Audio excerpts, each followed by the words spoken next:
हे कुंभकर्ण, रामायण की इस युद्ध भूमि में तूने मुझसे बेशरम पत्नी के लक्षणों के बारे में पूछा है। शास्त्रों में लिखा है कि अच्छी पत्नी आधे जीवन को सुधार देती है। सुशील और गुणवती पत्नी उसी को ही मिलती है जो आदमी अपनी बाल अवस्था में अपने माता पिता का सम्मान करता है। बेशरम स्त्री उसी मनुष्य को मिलती है जो बचपन में अपने माँ बाप का सम्मान नहीं करता।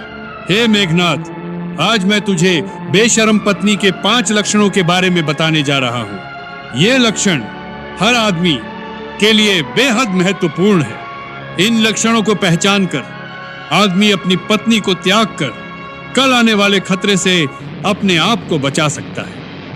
पहला लक्षण है दूसरी स्त्रियों की बुराई करना, दूसरी स्त्रियों को चरित्रहीन बताना।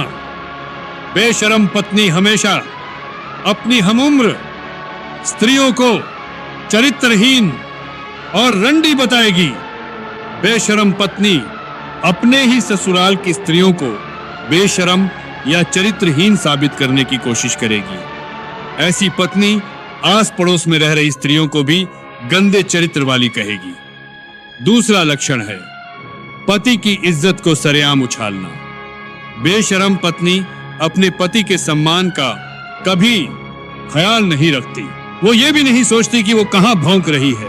वो कभी घर के छज्जे से उस पर चिल्लाती है या फिर बीच बाजार ही उससे लड़ने बैठ जाती है। ऐसी पत्नी अव्वल नंबर की बेशरम और निर्लज होती है। तीसरा लक्षण है अपने पति की नौकरी का उपहास उड़ाना। बेशरम स्त्री अपने पति की जिस नौकरी के टुकड़ों पर पलती है उसी नौकरी को वो 24 घंटे गाली देती है। बेशरम पत्नी को अपने पति की नौकरी से अच्छी अपने जीजा की नौकरी या व्यापार पसंद होता है। ऐसी बेशरम पत्नी अपने जीजा के साथ सोने में भी परहेज नहीं करती। चौथा लक्षण है 2 आवाजों में बोलना।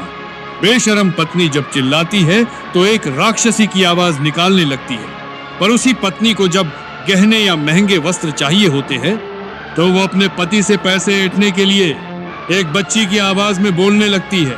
2 आवाजों में बोलने वाली पत्नी बेहद की खतरनाक होती है। 5वां और आखिरी लक्षण है बेशरम पत्नी दरवाजे की कुंडी लगाए बिना ही नहाती है।